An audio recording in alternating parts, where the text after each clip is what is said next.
Hi everyone, I'm Ekta and like you listen to me on all different platforms.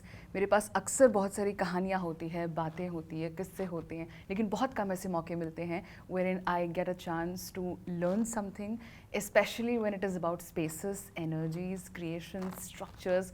Very happy to welcome to you here at Goyal House. And guess what? We're beginning Spirit of Goyal, this whole series, और मेरे साथ none other than someone who doesn't even need an introduction. And like I said in the beginning itself, कुछ लोग ऐसे होते हैं जिनके आने से पहले उनके बारे में, उनके काम की बातें, उनके सारे एफर्ट्स, उनका इन्वेस्टमेंट, वो सब कुछ पहले उनके बारे में बता देता है. सो देर आर सच ऐसी शख्सियतें होती हैं. And one such person who is with me here is Professor Aniket Bhagwat. Hello, sir. Welcome. Hi, Ekta. So first of all, not professor. That's a title that's earned, yes, and I've not earned it. So, yeah. But yes, pleasure to be here. I am a student, like I said, and just here to learn everything which I can. Firstly, thank you so much for giving your precious time. It's an honor to just even be in this room and sit here. Pleasure. Absolute pleasure. मैंने आपसे आने से पहले अभी शुरुआत में हम बात कर रहे थे, पूछा कि आप कुछ यू वर हमिंग, आप कुछ गुनगुना रहे थे, तो you said that you were listening to something, और आपने कहा कि आप इतना ज़्यादा म्यूज़िक से कनेक्टेड हैं कि सुबह 8 से रात के 8 तक you are constantly listening to music, और आप छोटी से छोटी एक डिनर पार्टी के लिए भी प्लेलिस्ट रेडी करते हैं. So what apart from jazz do you listen to? क्योंकि आपने कहा कि ऑफिस में अक्सर जैज बजता है. नहीं, जैज तो बजता है. Also blues, a lot of blues, some Sufi music. अरे वाह. So yes, so it's an eclectic mix. Ji. And at some level, I think it's also a relationship between music and the way you look at design, right? So I've believed very strongly कि या तो आप music ले लो या visual art ले लो, painting ले लो. There are different styles, and each style or each genre has got something that is very profound in its making. And if you have to be a good designer, I think your ability to appreciate all this is absolutely critical, because otherwise you can get trapped. एक style में आप फंस जाते हो, यही हमारी style है.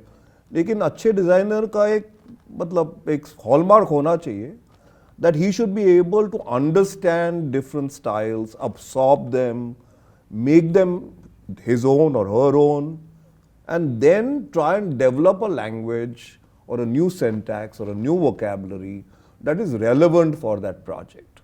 And I think that's a great thing that you learn from music. So whether it's from different parts of the country or different parts of the world is rich because of music and arts, and I think there's much to learn from. An artist at heart, that is what I feel, because when you talk so deep about music, that is what I get the idea that it does inspire you, it brings out a lot of stuff. So when you talk about Sufi music, आप कौन सा Sufi music सुनते? Because I'm very much into Sufi music. Abida, of course. अरे वाह. And so of course a lot of Abida. Then Nusrat, when you have to listen to Nusrat. Then a whole lot of things that my father introduced me to.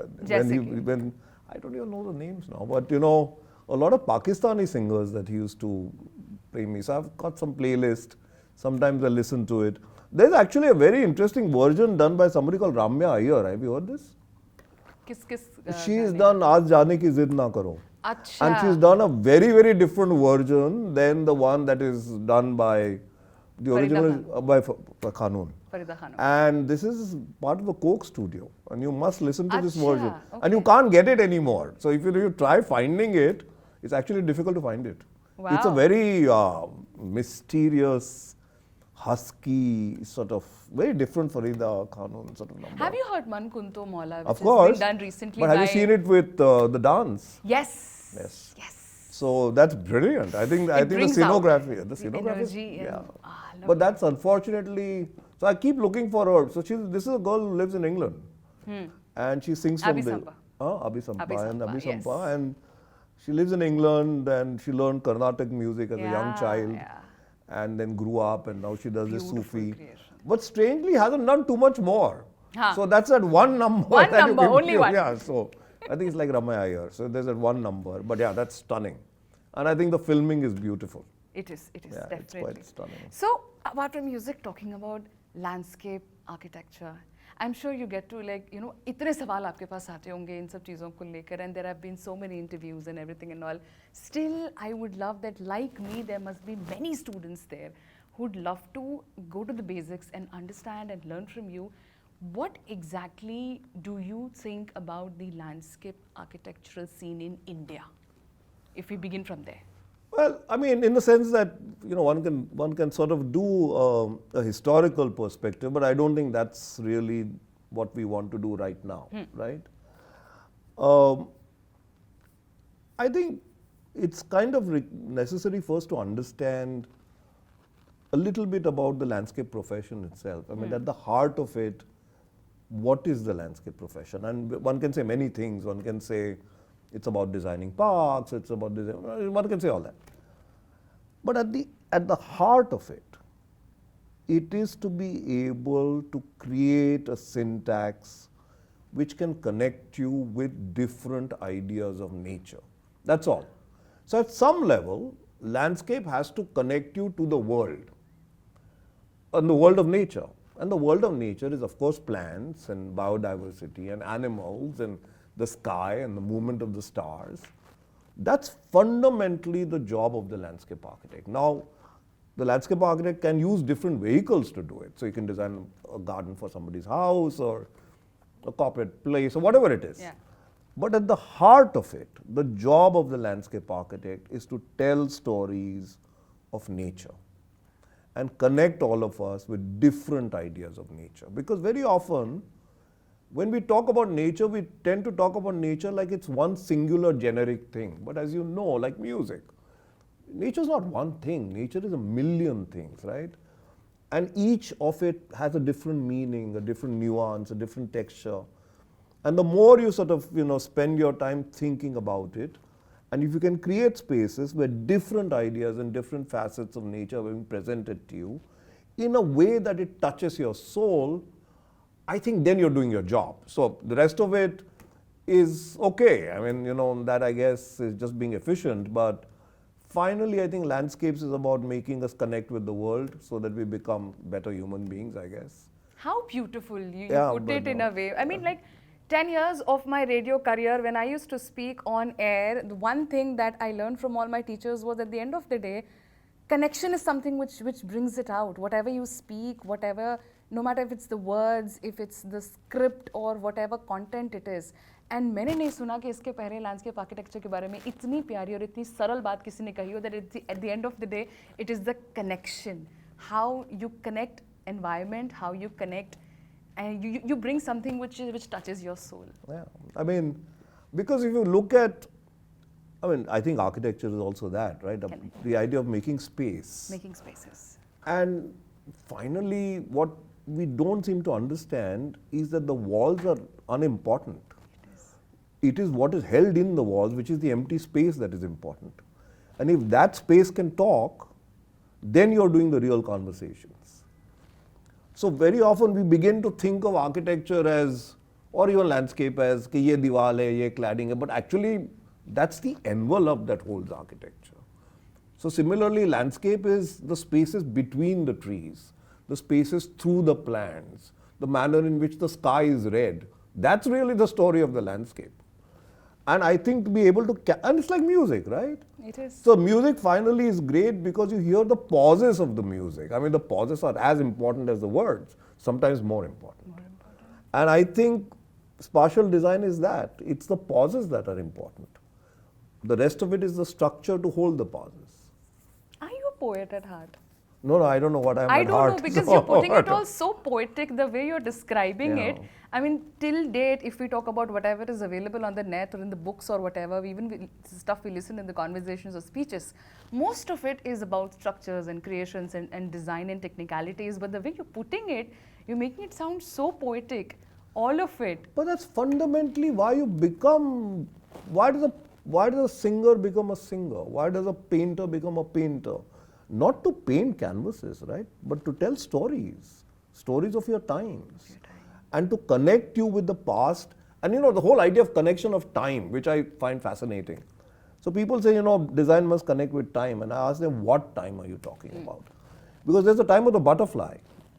and there's a time of the dinosaurs, and both the times are important, right? Which really means that you have to be able to do something that connects you to the instant and something that plays in your mind for years and months and decades after you've been there. Space has to do that. It has to connect you to different ideas of time, not just time. So very often we make the mistake of saying time matlab past hai, present hai, future hai, wo to hai hi. But what is the measure of time? And if, and again, I come back to music. It's the measure of time. It's the beat that you start creating, right? That's what design is about. And I'm sure that all of us grew up and went to colleges wanting to do that. And then somewhere along the way, life takes over, I guess, and you forget why you became that person in the first place. But it's amazing to remember that. It's amazing that... That's the only way to be, right? Yeah, that you know that how and why it all started. Because वो अक्सर भूल जाते हैं. Because we get caught up in life, and life takes over. And sometimes it's good if life doesn't take over. Do you write? I like writing. I like writing.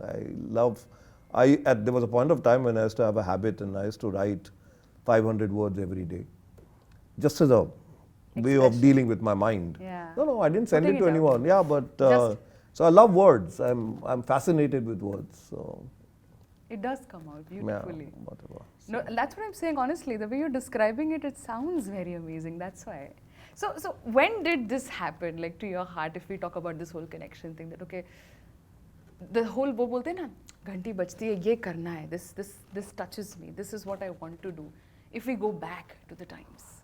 So, I mean, I don't have any profound story there, right? I mean, I'm sure people have profound stories. I have none. That's okay. And I think it grows on you. And it grows on you the more you... So I think, like everything else in life, you first have to have the commitment to engage, right?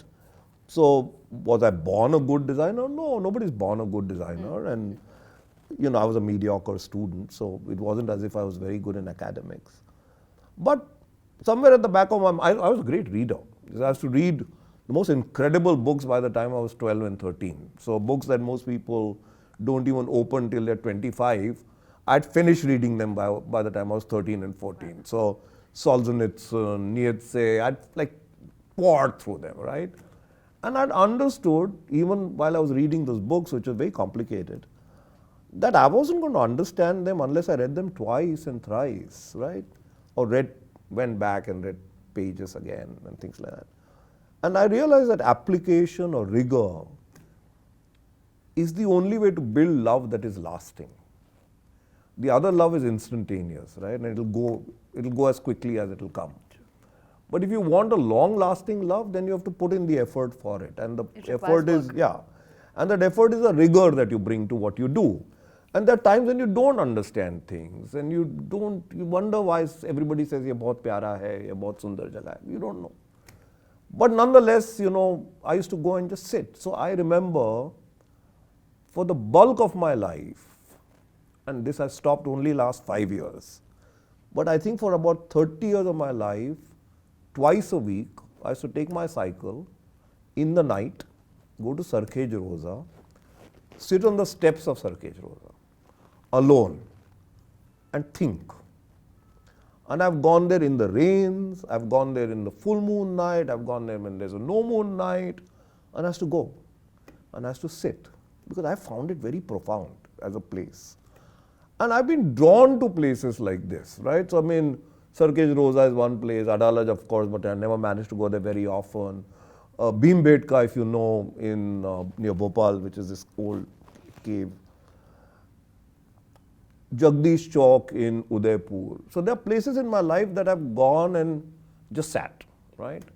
And reflected upon what made these places happen in the first place. I mean, what was the mind that allowed these places to happen, right?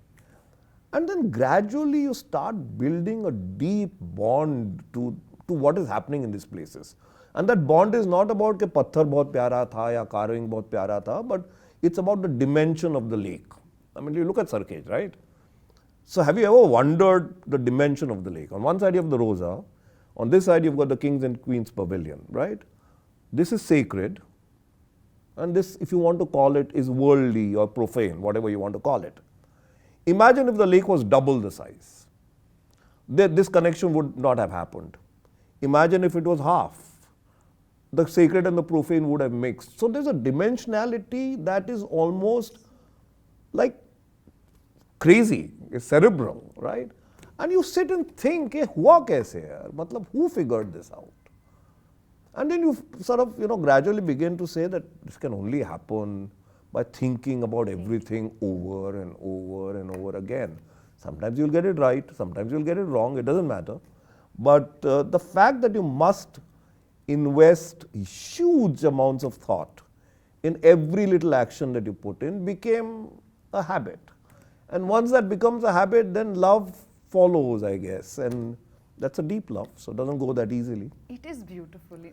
And what I understood out of this whole thing is that how emotionally invested you are when you visit these structures. And like, for example, a layman like me, like when we go to these places, we look at the outer beauty of it and we want to click pictures and we are absorbed by the whole outer beauty. That's how I'll put it. But now somewhere I'm getting the idea that the ones who are behind such creations, they look at so much inside it. What energies it is giving, what is the place speaking, how is the vibe there. There are so many things about it. Like when you're talking about visiting all these places and just being there, just observing, just feeling, just staying there, it brings out so much. I mean, I keep saying that whatever you design, you have to be able to talk of it as a series of emotions. It is. And you should not use adjectives while doing it. So you can't say things like beautiful or whatever. You can't use adjectives. And yet you have to be able to talk about space as a series of emotions. And if you can do that, then you're doing something. Otherwise you're putting together brick and mortar, but what's the big deal? So, if we talk about your favorite garden space, like across India, and even such structure. Oh, plenty. We've done an exhibition on this, so yes. I have my whole set of favorites, and Nishad Bagh is something that is way up there. I don't know whether you want me to tell you why, but Nishad Bagh. No, why, of course, because I've read about it, that Nishad Bagh is read. very close to you. Yeah. I'd love to know that, like, what. So there was a point of time that I went around and traveled looking at, so we were doing this exhibition. So I went and met old nurserymen, old gardeners, writers, librarians, and spent several years just spending time with them. And one of them was, of course, go and see these gardens. And the question I asked myself is that as a professional designer today, as a landscape architect, when I look at history, why should I be looking at, what is the lens I should use to look at history? Should I just look at history because it's old? I mean, that's important, sure. It's a fragment of a time that has gone by, and so we must learn from it. But as a contemporary person, as a contemporary designer, why should I look at history? And then I started developing this lens for myself where I started looking at gardens through the prism of culture, politics, sociology of that time, right? So if you look at Kashmir, Kashmir is a valley with one little mouth, and you enter through that one little mouth. And Kashmir is essentially water and land that's desiccated by different kinds of water. And as you enter the valley, the mountains start rising, right? And you're connected to an outworldly sort of space because the mountains are rising and the sky starts sort of presenting yourself. And yet Kashmir is this land that is tightly bonded by joy and yet seems to be imploding with pain. I mean, you feel it all the time. And Nishad Bagh for me was exactly that. I mean, that you come from Dal Lake, the first terrace actually has been broken. Now there's a road. But earlier it connected to Dal Lake. So you came from the Oot Kamal bridge, which is that bridge, and you went under the bridge. And you walked up the terraces. And as you walked up, there was a sense of openness. But as you came closer, the chinar trees start getting taller. The water starts changing. So water from being very quiet starts getting turbulent. So it really tells the story of Kashmir, the water that comes from the mountains. And then when you get to the last terrace, you start seeing the Zabarwan Hills. And you realize that this is actually the story of Zabarwan Hills and Dal Lake and life in between.